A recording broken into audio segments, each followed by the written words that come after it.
విషయానికి ఏపీలో రాజకీయ పార్టీలు సై అంటున్నాయా? జనసేన వైసీపీ ఇప్పటికే క్షేత్రస్థాయిలో పోరుకు సిద్ధమవుతుంటే టీడీపీ బీజేపీ మాత్రం ఆచితూచి అడుగులు వేస్తున్నాయా? తమకు పట్టున్న చోట సీట్లను వదులుకునేది లేదంటోంది జనసేన. ఇక ఒక్క ఏకగ్రీవం కాకుండా చూడాలంటోంది వైసీపీ. ఈ రెండు పార్టీల అధినేతలు క్యాడర్కు ఇస్తున్న సందేశం ఏంటి? కూటమిలో సీట్ల సర్దుబాటు, అభ్యర్థుల ఎంపికపై తెలుగుదేశం పార్టీ తెర వెనుక భారీ కసరత్తు చేస్తోందా? త్వరలో జరగబోయే స్థానిక పోరు 2029 రాజకీయ సమరానికి ముందస్తు పరీక్షగా మారుతోందా? స్థానిక సంస్థల ఎన్నికలకు పార్టీల కసరత్తు మొదలైన కొద్దీ ఏపీ రాజకీయ వాతావరణం వేడెక్కుతోంది. అసెంబ్లీ, లోక్సభ ఎన్నికలతో పోలిస్తే స్థానిక ఎన్నికల స్వభావమే భిన్నం. ఇక్కడ రాష్ట్ర స్థాయి నాయకుడి ఇమేజ్ కంటే గ్రామంలో అభ్యర్థికి ఉన్న వ్యక్తిగత పరిచయం, సామాజిక సమీకరణాలు, క్యాడర్ బలం, స్థానిక సమస్యలపై అవగాహన, ఎన్నికల నిర్వహణ సామర్థ్యం కీలకంగా మారుతాయి. అందుకే గత సార్వత్రిక ఎన్నికల ఫలితాలను చూస్తే స్థానిక ఎన్నికల్లోనూ అదే ఫలితాలు వస్తాయని ఏ పార్టీ కూడా అంచనా వేయలేని పరిస్థితి. ప్రస్తుతం జనసేన, వైసీపీలు అప్పుడే పోరాటానికి సిద్ధమనే సంకేతాలు ఇస్తుండగా టీడీపీ, బీజేపీ మాత్రం క్షేత్రస్థాయి బలాబలాలను పూర్తిగా అంచనా వేసిన తర్వాతే వ్యూహాన్ని బయటపెట్టాలనే ధోరణిలో ఉన్నట్టు రాజకీయ వర్గాల్లో చర్చ జరుగుతోంది. జనసేన విషయానికి వస్తే సార్వత్రిక ఎన్నికల్లో చేసిన సీట్ల త్యాగాలు, సర్దుబాటు నిర్ణయాలు స్థానిక ఎన్నికల్లో యథాతథంగా వర్తించవన్నది స్పష్టమైన అవగాహనగా కనిపిస్తోంది. గత ఎన్నికల్లో కొన్ని స్థానాలను పొత్తు కారణంగా వదులుకోవాల్సి వచ్చినా ఇప్పుడు స్థానిక ఎన్నికల్లో పార్టీకి పట్టున్న ప్రాంతాలను వదులుకోవటానికి జనసేన సిద్ధంగా లేదన్న సంకేతాలు వెలువడుతున్నాయి. ముఖ్యంగా గ్రామస్థాయిలో చాలా కాలంగా పనిచేస్తోన్న జనసేన నాయకులు, కార్యకర్తలకు స్థానిక ఎన్నికల్లో తమ బలాన్ని నిరూపించుకునే అవకాశం ఉంది. ఒకవైపు కూటమి ధర్మాన్ని కాపాడుకోవాలి, మరోవైపు పార్టీకి స్వతంత్ర రాజకీయ పునాది నిర్మించుకోవాలి. ఈ రెండింటి మధ్య సమతుల్యత సాధించడం జనసేన నాయకత్వానికి అత్యంత కీలకమైన అంశంగా మారుతోంది.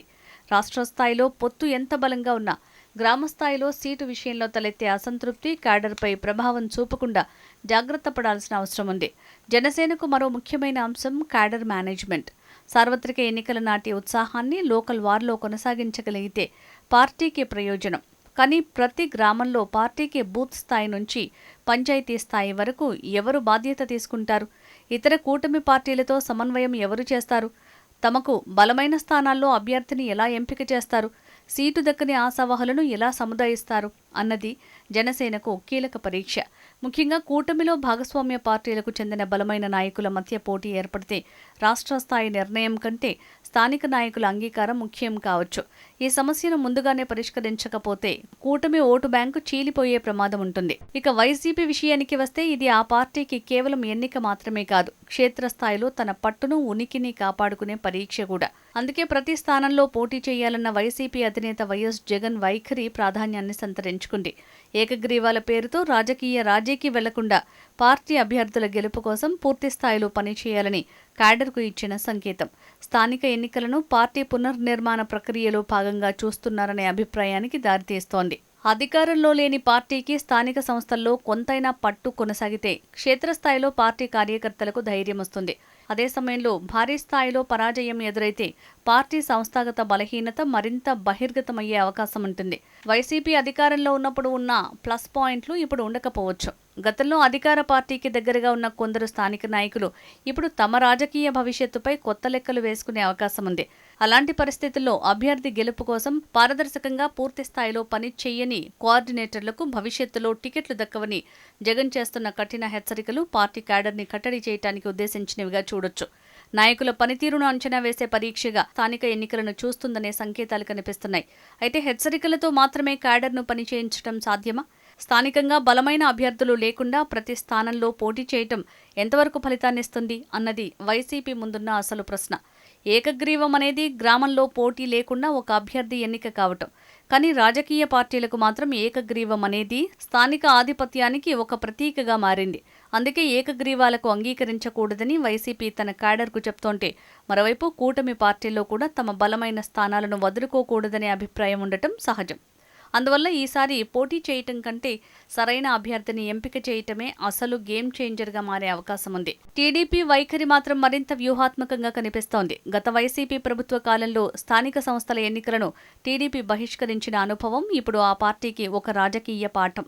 స్థానిక సంస్థల్లో పార్టీ యంత్రాంగం ఎంత కీలకమో ఆ అనుభవం తర్వాత మరింత స్పష్టమైంది. ఇప్పుడు అధికారంలో ఉన్న పార్టీగా టీడీపీకి రెండు బాధ్యతలున్నాయి. మొదటిది, అధికారంలోకి వచ్చిన తర్వాత ప్రజల్లో ఉన్న అనుకూలతలను స్థానిక సంస్థల్లో కూడా ఫలితాలుగా మార్చుకోవటం.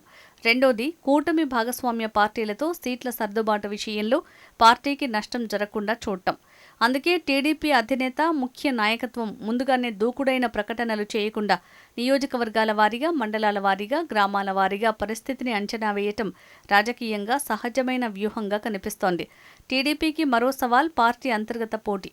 అధికారంలో ఉన్న పార్టీ కావడంతో స్థానిక పదవుల కోసం ఆశావహుల సంఖ్య ఎక్కువగా ఉండే అవకాశం ఉంది. ఒకే గ్రామంలో పార్టీకి చెందిన 2 లేదా 3 బలమైన నాయకులు టికెట్ కోసం ప్రయత్నిస్తే ఒకరిని ఎంపిక చేసిన తర్వాత మిగిలిన వారిని ఏ విధంగా సమన్వయం చేస్తారన్నది కీలకం. అంతేకాదు, జనసేన లేదా బీజేపీకి సీటు కేటాయించిన ప్రాంతంలో టీడీపీ ఆశావహుడు తిరుగుబాటు చేస్తే కూటమి ఓట్లపై ప్రభావం పడుతుంది. అందువల్ల స్థానిక ఎన్నికల్లో టీడీపీకి ప్రత్యర్థి వైసీపీ మాత్రమే కాదు, సొంత పార్టీలోని అసంతృప్తి, కూటమిలోని సీట్ల సర్దుబాటు కూడా పెద్ద సవాలే. దీనిని ముందుగానే గుర్తించి పార్టీ నాయకత్వం లెక్కలు వేసే అవకాశం ఉంది. రాష్ట్రంలో బీజేపీకి రాజకీయంగా కొత్త ఉత్సాహం వచ్చినప్పటికీ గ్రామ స్థాయిలో పార్టీ సంస్థాగత బలం టీడీపీ లేదా జనసేన స్థాయిలో ప్రతి చోట ఉందని చెప్పలేం. అందుకే స్థానిక ఎన్నికలు బీజేపీకి ఒక పరీక్షతో పాటు అవకాశం కూడా. కూటమి ధర్మంలో భాగంగా తనకు దక్కే స్థానాలను సమర్థవంతంగా ఉపయోగించుకుంటే గ్రామ స్థాయిలో పార్టీ విస్తరణకు అది ఉపయోగపడుతుంది. అయితే ఎక్కువ స్థానాల కోసం పట్టుబట్టడం వల్ల కూటమిలో అంతర్గత విభేదాలు తలెత్తకూడదు. అదే సమయంలో కేవలం పొత్తు పేరుతో పార్టీకి అవకాశమున్న స్థానాలను వదులుకుంటే క్యాడర్లో నిరుత్సాహం ఏర్పడే అవకాశం ఉంది.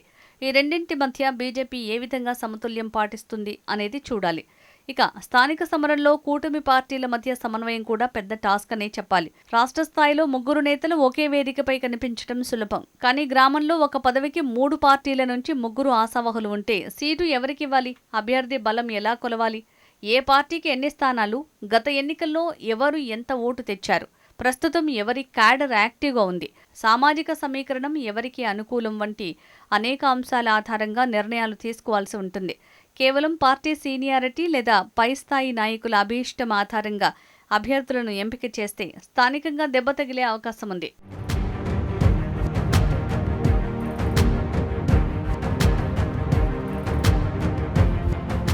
స్థానిక సంస్థల ఎన్నికల్లో గెలిచే నాయకులు రాబోయే సంవత్సరాల్లో నియోజకవర్గ రాజకీయాల్లో కీలకంగా మారుతారు. ఒక సర్పంచ్, ఎంపీటీసీ లేదా జెడ్పీటీసీ స్థాయి నాయకుడు తర్వాత మండల, నియోజకవర్గ స్థాయిలో ఎదగొచ్చు. అందుకే ప్రతి పార్టీ స్థానిక ఎన్నికలను భవిష్యత్తు నాయకత్వ నిర్మాణానికి కూడా ఉపయోగించుకోవాలని చూస్తోంది.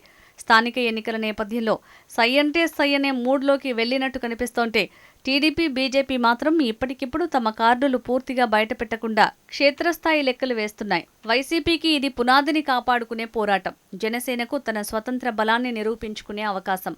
టీడీపీకి అధికార బలాన్ని స్థానిక సంస్థల్లోకి మార్చుకోవాల్సిన పరీక్ష. బీజేపీకి కూటమిలో తన రాజకీయ స్థలాన్ని విస్తరించుకునే అవకాశం. కానీ ఈ మొత్తం సమరంలో కూటమికి పెద్ద పరీక్ష ప్రత్యర్థి వైసీపీతో పోరాటం కంటే తమ మధ్య సమన్వయాన్ని ఎంత సమర్థంగా నిర్వహిస్తారన్నదే. అందుకే స్థానిక సంస్థల ఎన్నికలను సాధారణ ఎన్నికలుగా చూడటం కంటే 2029 రాజకీయ సమీకరణానికి గ్రామ స్థాయిలో బలాబలాలను పరీక్షించే తొలి అతిపెద్ద వేదికగా చూడాలి.